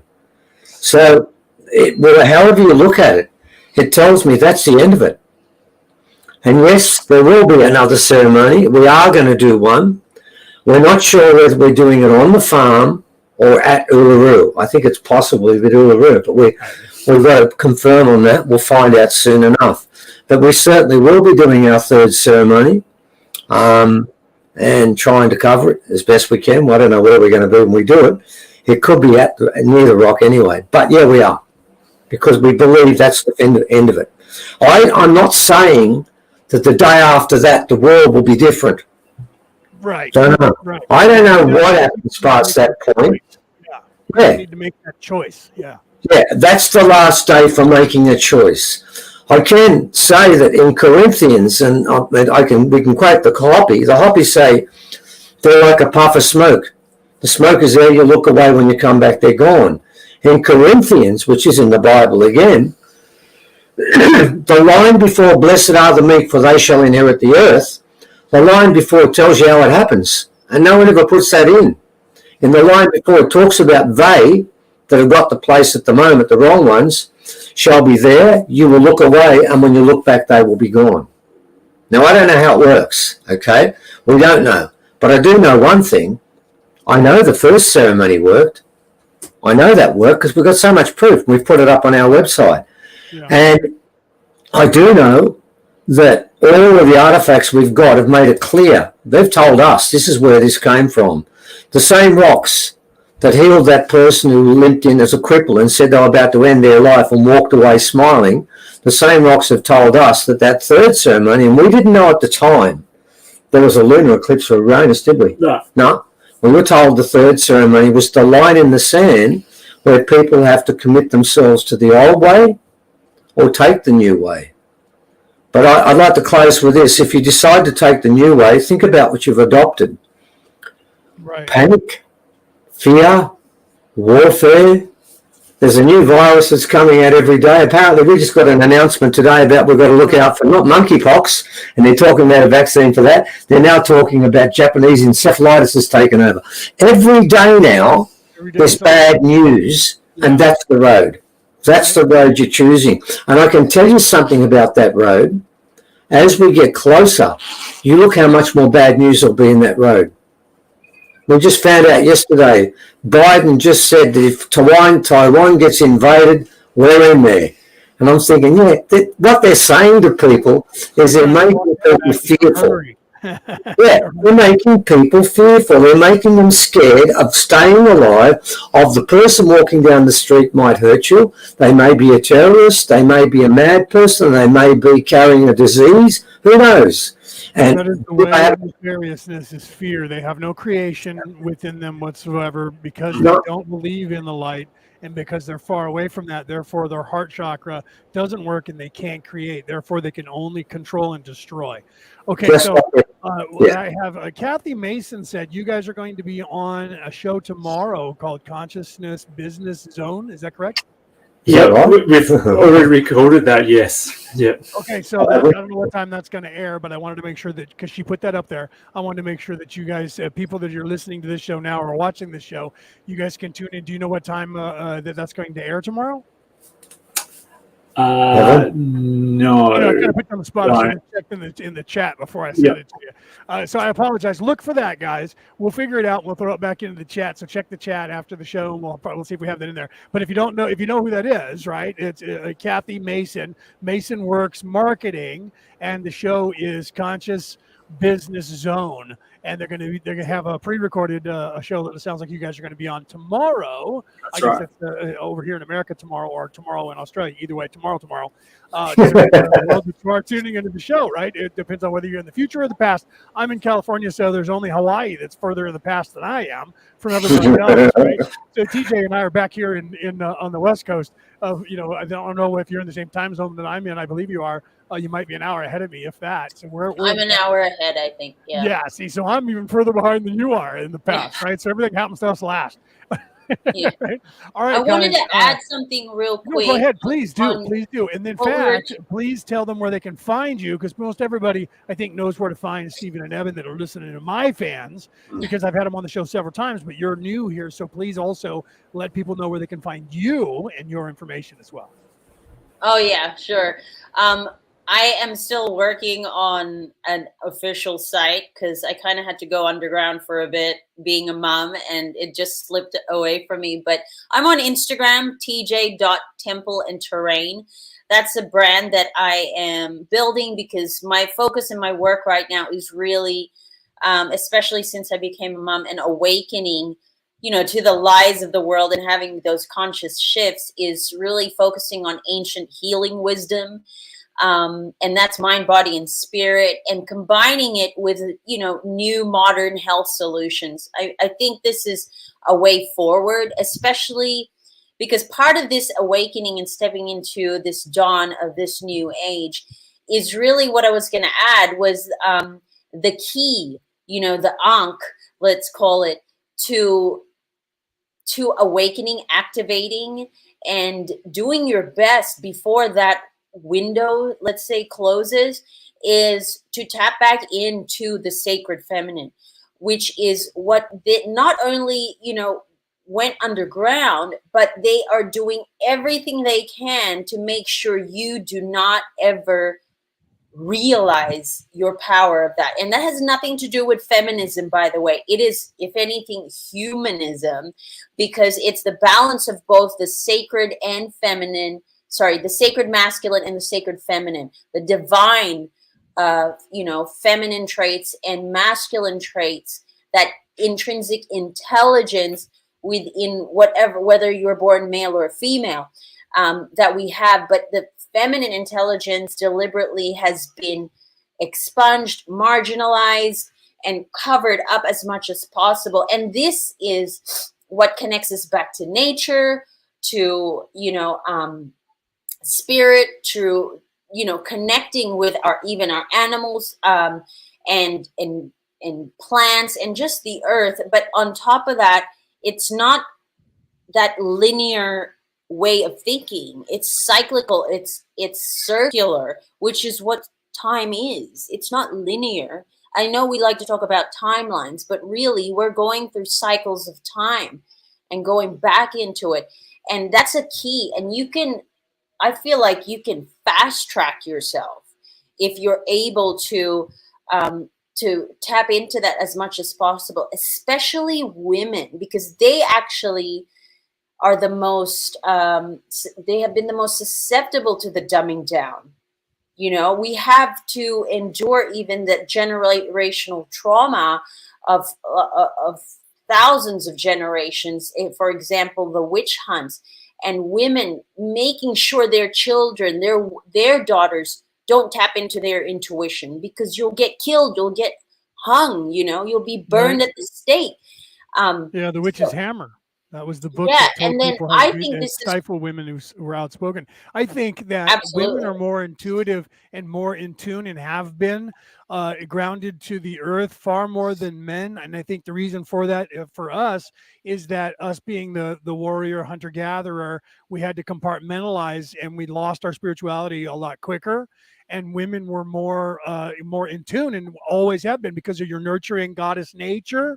And I think that's why the men had to stifle you guys and go after you. And they wrote the witch's hammer to stifle women, because I believe, this is my only belief, it's my opinion now, but looking at history, it was easier to dumb down men because you just taught them to kill, and they just became non-spiritual and followed in line and killed and murdered. Whereas women stayed at home and were teaching, at least in the Celtic region, women stayed at home, and they were the ones who taught the everyone how to fight with swords and arrows and bows and farm, and they taught everybody everything, while the men were off fighting in wars, and the women stayed spiritual, so they had to shut them up.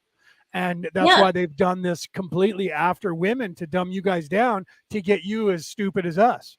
It's just and my they've done opinion. it. They've done it with the help of religions Yeah. specifically as well, the Yep. monotheistic Corrupting the religion. religions. Yep. Like, even if you're just looking again, I mentioned that I was raised Catholic. Yeah. Well, One yeah. of my biggest epiphanies in my life, it still makes me emotional when I think about it, was when I realized the Holy Spirit is the Holy Mother Goddess. She's actually the Holy Mother Spirit. The mother was taken out of that. And when you think of the Holy Trinity, you Yeah, know, the whether you, original Trinity. Let me cut in there. The original Trinity, guys, was not the Father, the Son, the Holy Spirit. It was not in nomine Patri et Filii et Spiritus Sancti. It was not. The original Trinity was the Father, the Mother, and the Son, and they became the Trinity. It was not the yes, Father, the Son, and the Holy Spirit, meaning the Father and Son are one. It was the Mother, Father, and then the Son, and that became the one. That was the original Trinity, and that's in the Dead Sea Scrolls. You can read that in almost every scroll. That's why they didn't want us to know that knowledge. So if you guys think that TJ's just making it up because, oh, she's a woman and she's going to say that it's the goddess. No. That's the books they took out of the Bible because they didn't want you to know about it. Oh, absolutely. The Council of Nicaea, where a group of men decides, okay, what's going to be in the Bible? Yep. And let's remove, the Gnostic gospel. Take out the book of truth first, because that tells about Jesus and the creation from the beginning of time with the androgynous creator. That's both male and female. Let's get rid of that one right straight away, and then let's do it. Yeah, right. She'll put that back up there on the screen. I'm going to put that on a. Yeah, let me bring it up. Nag Hammadi library. You guys, and I've always you guys want to talk about that over and over. Specifically, if you can look at that has all of the teachings in it from the Dead Sea Scrolls. So, but I would suggest you also read each individual scroll, and then maybe go and pick up the Colburn Bible or the Colburn Bible, which is a Scottish Bible that has the scrolls that came out of during the Exodus out of Egypt, that tells about the two deluges or two destructions of the earth prior to the deluge and prior to the one that Stephen and Evan talked about at 75,000 years ago with the volcano. There was one before that even, then, which brought the moon into play because of blowing up Moldeck and that whole war that we're not going to get into because we don't have time here. Right? But if you go back and look at Stephen and Evan's stuff and their investigations in their book, they talk about it there. And if you look at the different shows and the different things they've talked about in the last 5 years, you will have all that information. Stephen and Evan and I have had long conversations about this on this show a few times about that. So if you guys look at that, that's the knowledge that was taken from us and eradicated when they burned down Alexandria and when they hid everything in the Vatican, which TJ alluded to very beginning of the show when we talked. All of the knowledge that we were supposed to have about who we are and what we are that Stephen and Evan was talking about earlier and what I alluded to, all of that was taken from us on purpose so that we wouldn't know this, because they wanted to control us, and that's what they have been doing. But their reign is over. The devil was unleashed on the earth for a time. That time is ended. So those of you who are like, oh no, the world is really bad, and nope, it's them throwing a fit, like Stephen said. They're trying to destroy everything to make us suffer because they know we're seeing them and choosing the right path. Okay, I'm going to leave it there because we're way over. I was only going to go an hour and a half. Here it's 8 p.m. I still have to feed my mother. So I apologize to my mother in advance for not getting her dinner until after 8 p.m. But if I could, we should have started earlier because I would love to have this go on for another 2 hours. Right. So Stephen and Evan, I love you guys. We're on the same, we've been working the same mission since we met. TJ, I'm glad I met you because I'm going to have you on the show as well. And, so we can talk, because obviously the reason that Stephen and Evan are working with you and having you on the conference is that you're on the same mission that we are. And that is the same mission that there's millions of us on the world, and even billions for those of you who are wondering, because we've stayed hidden for so long on this planet, the Bards and the Hopi and the Vikings and the original people from Australia, and those with the bloodline, the royalty bloodline, who spent our entire lives learning this information because we came here on a mission. All of this is now able for us to show you because it is time. They can't stop us anymore because they're at the end of their days and their ropes. And all you guys have to do is remember that. And we will be just fine going forward. Watch the conference coming up. Let me put that up really quickly one more time. Guys, come and watch this. Let me make sure I get the right one. Do I have the right one that I'm putting up? And yes, I do. So 28th of May, 4 p.m. if you're in Los Angeles, 7 p.m. if you're in New York in the United States. The 29th of May, 7 a.m. Perth time, 9 a.m. Melbourne time if you're in Australia. And that is our Alien Ancestor Overseas Ways Chapter 20 online conference. I put the link in the chat twice at the beginning and here at the end for you guys to be able to click on that, and it'll take you to their website or to the site where you can then click on that and make sure that you're there to watch this conference, because the information that we gave you are really good, juicy details here, but there's going to be even more than that, because trust me, if you guys have ever watched any of these conferences, you know that even the stuff we talk about on these shows is this much of the iceberg, that all the rest of it's underneath, and that gets brought out during these conferences. And then the workshops that happen after that. And I know you guys have one coming up in June. Is that correct? The workshop coming up in June. So I think I have that. Let me see if I can. I have that here somewhere. Let me find out which one it is. I don't know what the names of them are. Do I have the right one up here? Is that That's it? the right one. There it is right there. Saturday the 4th and Sunday the 5th of June, right? Are the Alien Ancestry Above and Below? Is that the conference or is that a workshop? That's the workshop. Yeah, That's the workshop. Following. Okay, there you go, guys. So for those of you on the MP3 file, 4 p.m. Or on the 4th, I'm sorry, and the 5th of June starting at 1 p.m. Let's see, wait a minute. No, 9 a.m. Day 1, session 1, 9 a.m. to 12:30. Day 2, session, no, I'm sorry, I'm going out of order. Session 2, 1 p.m. to 4:30 p.m. Day 2, session 3, which would be session 1 for the second day, session 3 overall for the weekend, 9 a.m. to 12:30 p.m. Session 4, 1 p.m. to 4:30. Again, our Alien Ancestry As Above, So Below workshop. And you guys can get tickets for that. It is online at ouralienancestry.net. .net. Go there and you can get your tickets to take part in this workshop that they have that they're putting on. All right. So, oops, I didn't take that down. Hold on. Let me take that down so we're not staring at just that. All right. So, TJ, thank you again for being here to promote this. Stephen and Evan, as always, thank you for being here to promote this. I'm glad that I got to help you. Check the show tomorrow that they're going to be on. I'm sure they'll do a show or two before the conference. They usually try to get in, I don't know, one a day and go through the whole week to promote it. I'm sure you guys are busy every day doing that, right? So, guys, those of you who are my fans, check this out. You guys know that we've been working with Stephen and Evan for 5, 7, 10 years now, close to that. So make sure that you guys are paying attention to their information, because you heard it here. If you're a fan of mine and you follow me, or you're involved in my teachings, you're hearing Stephen and Evan and TJ echoing everything that I say. One of the girls said that in the chat. Leo always says that, referring to something Stephen said. And I was like, of course, because we're on the same path and we know the same knowledge. It's not like we make this up and get together and go, what are we going to say on Tuesday? We just know this because we've learned it. And TJ, that's why when TJ started up with that, I was like, oh, I got to talk to her more because she want to pick her brain too. All right, guys. So we love you guys. Share this out, share this out, share this out. They love it when I say that. Share this out, share this out, share this out. So, pick her brain right? Too. So, right, guys, we love you. Have a great night. Thank you, Mike. Orion Rising. I am your host, Leonard O'Neill. Good morning, good afternoon, good evening, or good morrow, depending on where in the world you are tuning into the show. You guys have a great night. I will see you guys on Wednesday. I should be back live on Skull Island on Wednesday, and then I'll be back Friday on Orion Rising to do my normal spiritual rant on Friday. All right, so you guys have a great day. Bye, everyone. Bye. Bye.